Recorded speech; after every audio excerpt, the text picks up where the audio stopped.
अल्हम्दुलिल्लाहि रब्बिल आलमीन वस्सलातु वस्सलामु अला सय्यिदिल मुरसलीन व अला आलिहि व अस्हाबिहि अजमाइन। क़ाल नबी सल्लल्लाहु अलैहि वसल्लम ज़य्यिनुल क़ुरआन बि अस्वातिकुम औ कमा क़ाल नबी सल्लल्लाहु अलैहि वसल्लम। मुहतरम सामिईन व नाज़रीन, जैसे कि आप हज़रात को मालूम है, हमारे इस यूट्यूब चैनल से क़िरात के हवाले से मुख्तलिफ़ वीडियोज़ बनती हैं और आप तक पहुँचती रहती हैं और आपके फ़ीडबैक कमेंट की सूरत में हम तक पहुंचती रहती हैं। बहुत से कमेंट्स हमारे पास आते हैं और हमारी कोशिश ये होती है कि हम उनके कमेंट्स को देखें भी और उनकी जो सवाल हैं उनके जवाबात क़िरात के हवाले से दें। तो इसी सिलसिले में आज की एक वीडियो है। ये वीडियो जो है मेरे ख़्याल में इस नौ की वीडियो क़िरात के हवाले से यूट्यूब के अंदर मौजूद नहीं है। वो वीडियो ये है कि क़िरात से रिलेटेड बहुत से लोग ऐसे हैं, या तो वो क़िरात सीखना चाहते हैं या वो क़िरात सीख रहे हैं लेकिन मुश्किलात में पड़े हुए हैं क़िरात को लेकर, या कुछ तो क़िरात सीख चुके हैं लेकिन उनके लिए महफ़िल में जाकर क़िरात करना उनके लिए बहुत मुश्किलात हैं इस हवाले से कि महफ़िल में क़िरात कैसे करें। क्योंकि एक क़िरात होती है आप अपने घर में बैठकर करते हैं, दूसरी क़िरात ये है कि आप महफ़िल में जाकर हज़ारों के मजमे में जाकर क़िरात करते हैं, तो दोनों में बड़ा फ़र्क होता है। चौथे किस्म के लोग ऐसे हैं कि जो क़िरात करना जानते हैं लेकिन क़िरात तैयार नहीं कर सकते हैं। तो आज की ये वीडियो जो है बेसिकली इसी के ऊपर है कि अगर आपको क़िरात आती है तो फिर आप महफ़िल के लिए कैसे क़िरात तैयार कर सकते हैं, कैसी तैयारी कर सकते हैं, तिलावत कैसे तैयार कर सकते हैं, यानी उस तिलावत के अंदर कौन कौन से मकामात को ऐड कर सकते हैं और क्या ड्यूरेशन होनी चाहिए आपकी तिलावत की, कितनी देर आप तिलावत करेंगे, कौन कौन से मकामात बीच में ऐड करेंगे, इस हवाले से इंशाअल्लाह आज की ये वीडियो है। और मैं पहले बता दूं आज की वीडियो लेंथी होगी। उसकी वजह यह है कि आज की वीडियो में मैं पूरी तिलावत आपको करके सुनाऊंगा और फिर आप देखेंगे कि उस तिलावत के अंदर नीचे उसकी पट्टियाँ चलेंगी और उसके ऊपर उन मकामात के नाम आएंगे कि तिलावत की इब्तिदा किस मकाम से हो रही है और मकाम कहाँ चेंज हो रहा है और अगला मकाम कौन सा आ रहा है, अगला लहजा कौन सा आ रहा है। ये सारी चीज़ें जो है ना जी क़िरात में मेंटेन करनी होती है। तो बहुत से अफराद ऐसे होते हैं कि जिनको क़िरात करना तो आता है लेकिन क़िरात तैयार नहीं कर सकते, यानी कुदरती आवाज़ उनके पास तो होती है लेकिन क़िरात तैयार नहीं कर सकते। इसके दो तीन चीज़ें होती हैं तिलावत के लिए। सबसे पहले ये कि आपको क़िरात आनी चाहिए, तिलावत आनी चाहिए। दूसरी चीज़ ये है कि आपका स्टैमिना मजबूत होना चाहिए, आप कितना तिलावत कर सकते हैं। तीसरी चीज़ ये है कि आप तिलावत कैसे तैयार करेंगे, ये भी एक बहुत बड़ा फ़न है। तो इस हवाले से मैं इंशाअल्लाह पूरी तिलावत करूँगा और तिलावत में आप लोगों ने गौर से उसको सुनना है। अगर गौर से सुनेंगे तो ख़ुद भी महसूस करेंगे कि कहाँ पर मकाम यानी लहजा चेंज हुआ है। और नीचे इंशाअल्लाह पट्टियाँ भी मैं उसकी चला दूँगा, जिसे सब टाइटल कहते हैं, वो चला दूँगा। उसमें जो है ना जी क़िरात के मकामात के नाम जो है ना जी उसके अंदर इंशाअल्लाह मैं मेंशन करूँगा। जहाँ पर मकाम चेंज होगा वहाँ पर उस मकाम का नाम आ जाएगा। तो ये चीज़ जो है ना जी इंशाअल्लाह आज की वीडियो में होगी। आप तमाम अहबाब से गुजारिश ये है कि इस वीडियो को आप मुकम्मल देखें और गौर के साथ देखें और इसको बार बार देखकर इसको करने की कोशिश करें। तो इंशाअल्लाह आप भी इस मकाम तक पहुँच सकते हैं। आपके अंदर भी इतनी कैपेसिटी आ सकती है कि आप जो है ना जी तिलावत कर सकते हैं, लेकिन इसके लिए शौक़ की ज़रूरत है। जब तक आपका शौक़ है, जुनून की हद तक शौक़ है, आप करते रहेंगे। अगर आपका शौक़ ख़त्म हो गया तो फिर आप छोड़ देंगे। इसलिए ये है कि ये इंशाअल्लाह पूरी एक वीडियो होगी जिसके अंदर मैं तिलावत करूँगा और सारे मकामात उसके नीचे इंशाअल्लाह आते रहेंगे। जैसे ही नया मकाम चेंज होगा उसके नीचे मकाम का नाम आ जाएगा, लहजे का नाम आ जाएगा। समाअत फरमाइए। अऊज़ु बिल्लाहि मिनश शैतानिर रजीम। बिस्मिल्लाहिर रहमानिर रहीम।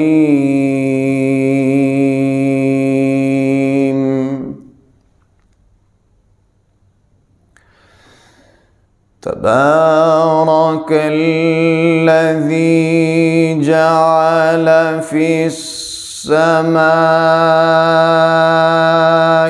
बुरूजन वजअल फ़ीहा सिराजन वक़मरन मुनीरा वहुवल्लज़ी जअल अल-लैल الليل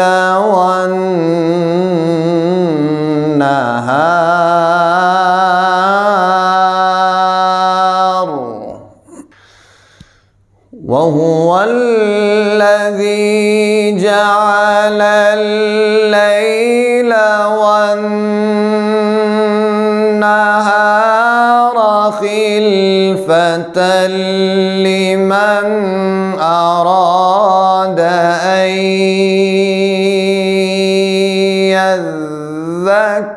يذكر أو أراد شكورا. وعباد الرحمن الذين يمشون على الأرض هونا وإذا خاطبهم الجاهلون قالوا سلاما.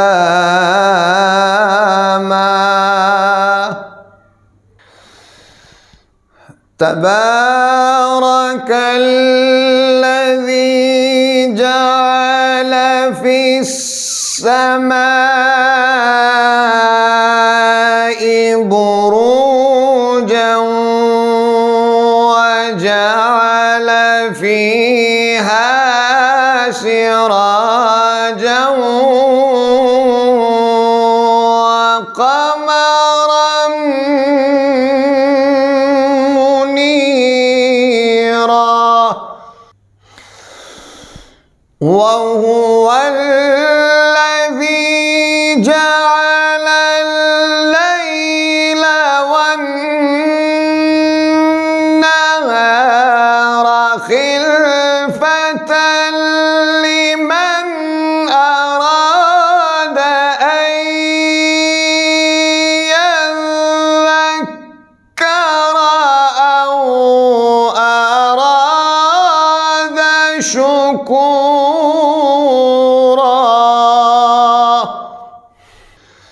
وعباد الرحمن الذين يمشون على الأرض هونا وعباد الرحمن الذين يمشون على الأرض هونا وإذا خاطبهم الجاهلون قالوا سلاما. بسم الله الرحمن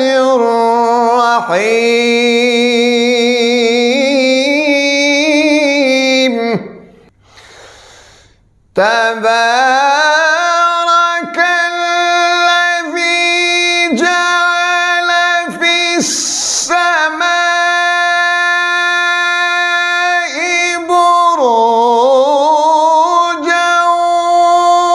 وجعل فيها سراجا وقمرا منيرا وهو الذي جعل الليل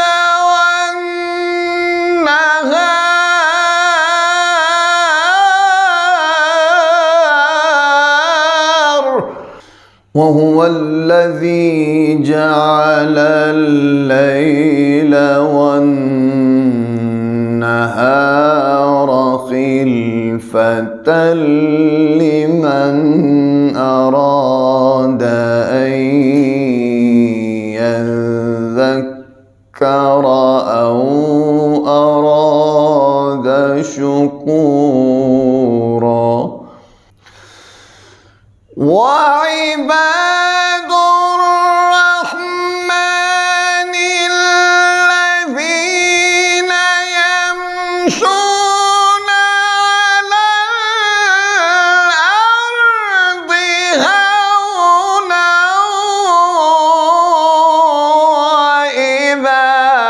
خاطبهم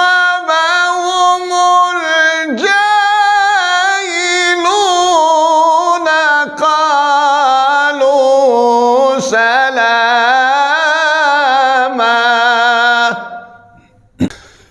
والذين يبيتون لربهم سجدا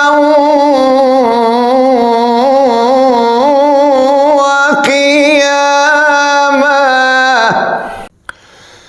والذين يبيتون لربهم سجدا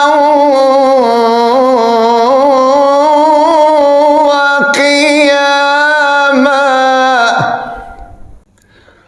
والذين يقولون ربنا اصرف عنا عذاب جهنم. والذين يقولون ربنا اصرف عنا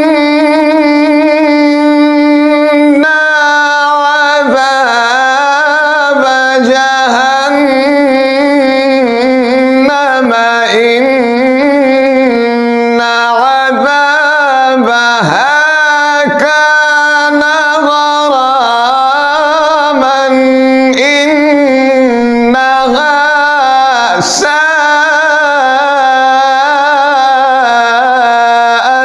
مستقرا ومقاما. والذين يبيتون لربهم سجدا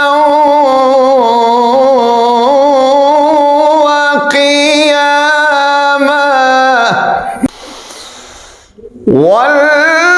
والذين يقولون ربنا اصرف عنا عذاب جهنم إن عذابها كان غراما إنها ساءت مستقرا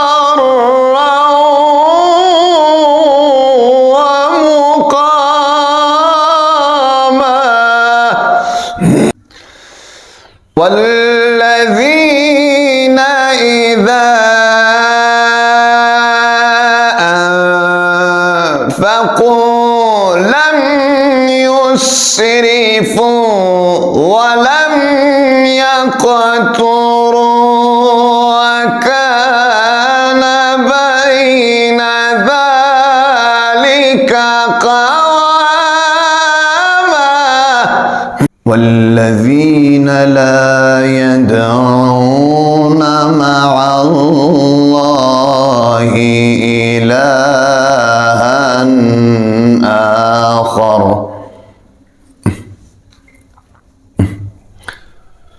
ولا يقتلون النفس التي حرم الله إلا بالحق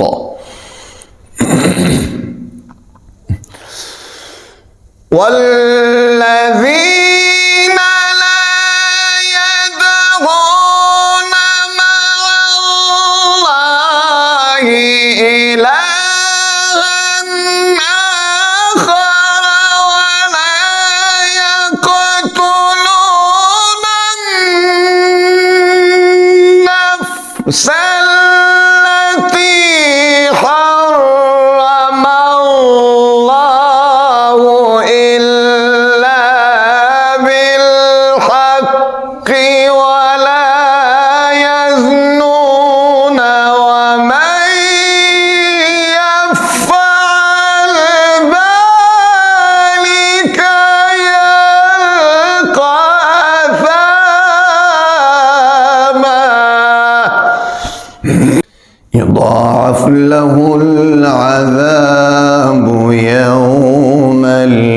القيامة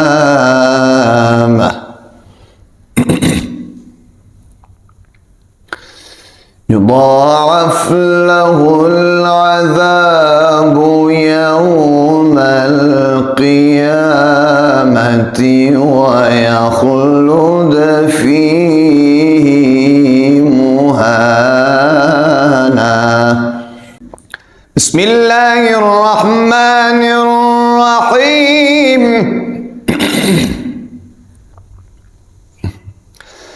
بسم الله الرحمن الرحيم.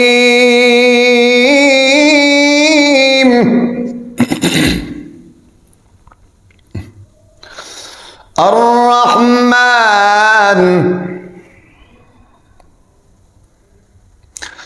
علم القرآن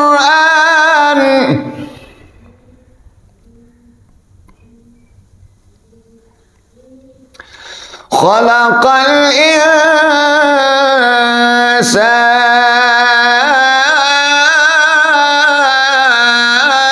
الإنسان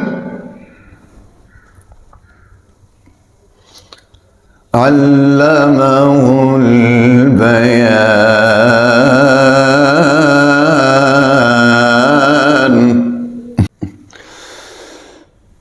بسم الله الرحمن الرحيم.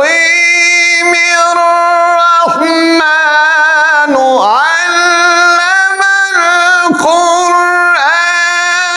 خلق الإنسان علمه البيان. الشمس والقمر بحسبان والنجم والشجر يسجدان والسماء رفعها ووضع الميزان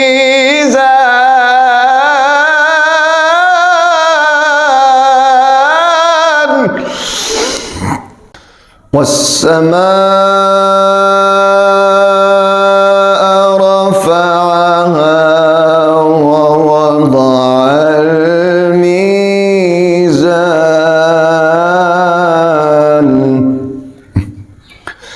ألا تطغوا في الميزان.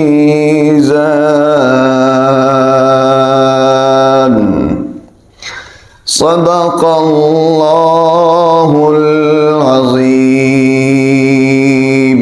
ये है वो तिलावत जिसके अंदर इंशाअल्लाह आपको मकाम बयात मिलेगा, मकाम रस्त मिलेगा, मकाम झारका मिलेगा, मकाम नहावंत मिलेगा इस तिलावत के अंदर। ये एक ऐसी तिलावत है कि जो आप तैयार कर सकते हैं। ज़ाहिर बात है, शायद हो सकता है कि आपका सांस छोटा हो, तो आप छोटे सांसों में भी वक्फ के साथ इन लहजात को आप जो है ना जी किसी भी तिलावत में किसी भी जगह पर इनको ऐड कर सकते हैं और जनाब आप तिलावत तैयार कर सकते हैं।